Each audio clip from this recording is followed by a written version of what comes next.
നിങ്ങൾ ആരെയാണ് കാത്തിരിക്കുന്നത്?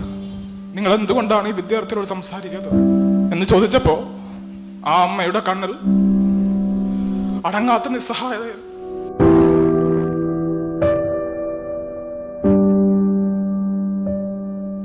അടങ്ങാത്ത നിസ്സഹായതയിൽ ആ കണ്ണീരിൽ ഞാൻ എൻ്റെ ഉമ്മയുടെ മുഖം കണ്ടു. ഇന്നിവിടെ കടന്നു വന്നപ്പോ എല്ലാവരും പറയുന്നത് കേട്ട് ഒരുപാട് സന്തോഷം തോന്നി. സത്യം പറയുകയാണെങ്കിൽ സന്തോഷത്തിലുമേറെ ഒരുപാട് ദുഃഖത്തോടെയാണ് ഇവിടുത്തെ ഓരോ അന്തേവാസികളെയും കണ്ടു നിന്നത്. ഇവിടെ വന്നിട്ട് ആദ്യത്തെ ബിൽഡിങ്ങിലേക്ക് യാത്ര ചെയ്തപ്പോൾ എനിക്ക് രണ്ടമ്മമാരുടെ സംഭാഷണം കേൾക്കാതിരിക്കാൻ കഴിഞ്ഞില്ല. ഒരമ്മ മറ്റൊരമ്മയോട് ചോദിക്കുകയാണ്, നിങ്ങൾ എന്തിനാണ് കാത്തിരിക്കുന്നത്? നിങ്ങൾ ആരെയാണ് കാത്തിരിക്കുന്നത്? നിങ്ങൾ എന്തുകൊണ്ടാണ് ഈ വിദ്യാർത്ഥിയോട് സംസാരിക്കുന്നത് എന്ന് ചോദിച്ചപ്പോ ആ അമ്മയുടെ കണ്ണിൽ അടങ്ങാത്ത നിസ്സഹായത.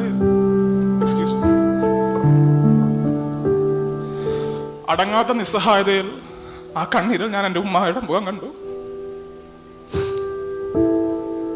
ബാല്യത്തിൽ നമ്മളെ സ്നേഹം കൊണ്ട് വീർപ്പുമുട്ടിക്കുകയും കൗമാരത്തിൽ സ്നേഹശാസനകൾ കൊണ്ട് നമ്മളെ നേരാ വഴിയിലേക്ക് നയിക്കുകയും പിന്നീട് യൗവനത്തിൽ നമ്മുടെ വിജയങ്ങളിൽ നമ്മളെക്കാളേറെ ഒരുപാട് സന്തോഷിക്കുന്ന, ജീവിതത്തിലുടനീളം സ്നേഹമെന്ന ബാണ്ഡം വലിച്ച് ആ സ്നേഹം കൊണ്ട് തന്നെ ശിക്ഷിക്കപ്പെടുന്ന ഈ മാതാപിതാക്കളെ കാണുമ്പോൾ ഒരു നിമിഷത്തേക്കെങ്കിലും ഇങ്ങനെയും മനുഷ്യരുണ്ടല്ലോ എന്നാലോചിക്കുമ്പോ, നമുക്കിടയിൽ ഇങ്ങനെയും മനുഷ്യരുണ്ടല്ലോ എന്നാലോചിക്കുമ്പോ വികാരഭരിതമായിട്ടല്ലാതെ എനിക്ക് ഇവിടെ സംസാരിക്കാൻ സാധിക്കുന്നില്ല. അവിടെ ഒരു നിമിഷത്തിലധികം പോലും എനിക്ക് ഇവിടെ നിൽക്കാൻ സാധിച്ചില്ല. നമ്മൾ സ്വയം ചിന്തിക്കണം, നമ്മൾ ആരാണ്? നമ്മുടെ ജീവിതത്തിൽ നമ്മൾ എന്താണ് ലക്ഷ്യം വെക്കേണ്ടത്? നിങ്ങൾ മനസ്സിലാക്കേണ്ട ഏറ്റവും വലിയ കാര്യം, നമ്മളുടെ മുമ്പിലുള്ള ഏറ്റവും വലിയ വെല്ലുവിളി എന്നത് മനുഷ്യനാകുക എന്നതാണ്. ഇവിടെ സംസാരിച്ചവർ പലരും പറഞ്ഞു, നമ്മുടെ മാതാപിതാക്കൾക്ക് ഇങ്ങനെ ഒരു അവസ്ഥ വന്നാൽ നമുക്ക് എത്രമാത്രം സഹിക്കാനാകും? ഏതെങ്കിലും ഒരു നിമിഷത്തിൽ നമ്മൾ എടുക്കുന്ന വികലമായ ഒരു തീരുമാനം ഇവരെല്ലാവരെയും ഓർമ്മകൾ നോവിക്കുന്നുണ്ട്. നിങ്ങൾ ഇവിടെ കാണേണ്ടത് ഇവിടുത്തെ ഇൻഫ്രാസ്ട്രക്ചറോ ഫെസിലിറ്റീസോ മാത്രമല്ല.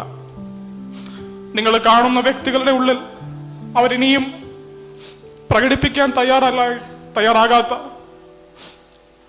മനസ്സിന്റെ ഏതെങ്കിലും ഒരു കോണിൽ സൂക്ഷിച്ചു വെച്ചിരിക്കുന്ന വികാരങ്ങളെയും കൂടെ നിങ്ങൾ കാണണം. എന്തുകൊണ്ടാണ് നമ്മൾ ഓരോരുത്തരും നല്ല മനുഷ്യരാകേണ്ടത് എന്ന് നമ്മൾ മനസ്സിലാക്കണം. കൃത്യമായി ഞാൻ ഓർക്കുന്നില്ല, ചെറുശ്ശേരി എന്തോ ആണ് എഴുതിയ വരിയാണ്, അടുത്തു നിൽപ്പോരനുജനെ കാണാൻ അക്ഷികളില്ലാത്തവർക്ക് അരൂപനീശ്വരന ദൃശ്യനെങ്കിൽ അതിലെന്ത് ആശ്ചര്യം. ദൈവത്തെ കാണാനല്ല നമ്മൾ ശ്രമിക്കേണ്ടത്, ദൈവത്തെ പ്രതിപ്പെടുത്താനല്ല നമ്മൾ ശ്രമിക്കേണ്ടത്.